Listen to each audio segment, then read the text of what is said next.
In today's video, I'm going to talk about the concept of trust but verify. When I've worked at customer sites, I've heard lots of comments like, nobody's going to steal from us, there's no internal fraud here, we all trust each other, we're all family. And that may well be the case, but the problem is that quite often it results in lack of internal controls or a lack of discipline around enforcing controls. Nowhere is that more prevalent than in non-profits, charities, those types of organisations.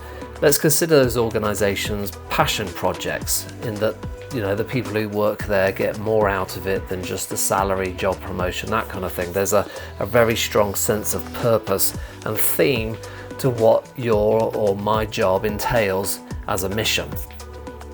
Now, as I say, there is this attitude that comes that as long as everybody has this passion, nobody's going to do any wrongdoing or commit any fraud or steal any money. So I'm going to talk about this particular individual who's been sentenced to prison for embezzling from her employer, which is a non-profit trade organisation based out of New York. She was found guilty of stealing over $400,000. And what's interesting about this story is the complete lack of controls around her access and her ability to cover up the fraud that she perpetrated. So she had access to the bank accounts, she had access to be able to update the systems to cover up her payments. She knew the payment amounts that would trigger certain investigations so that she could keep her amounts under those values in order to hide her fraud. She even managed to convince the external auditors that there was no wrongdoing.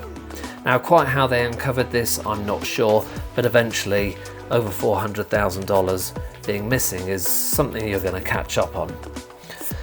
So the lesson behind this is that we have to think about this idea of trust but verify. To that point that we're all family, we're involved in this passion project,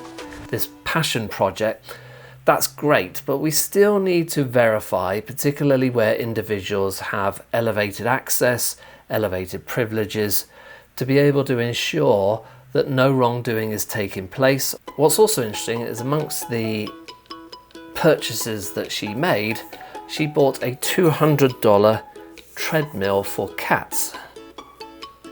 I didn't even know they existed, and if you know anything about cats, trying to get them to do anything that you want is impossible.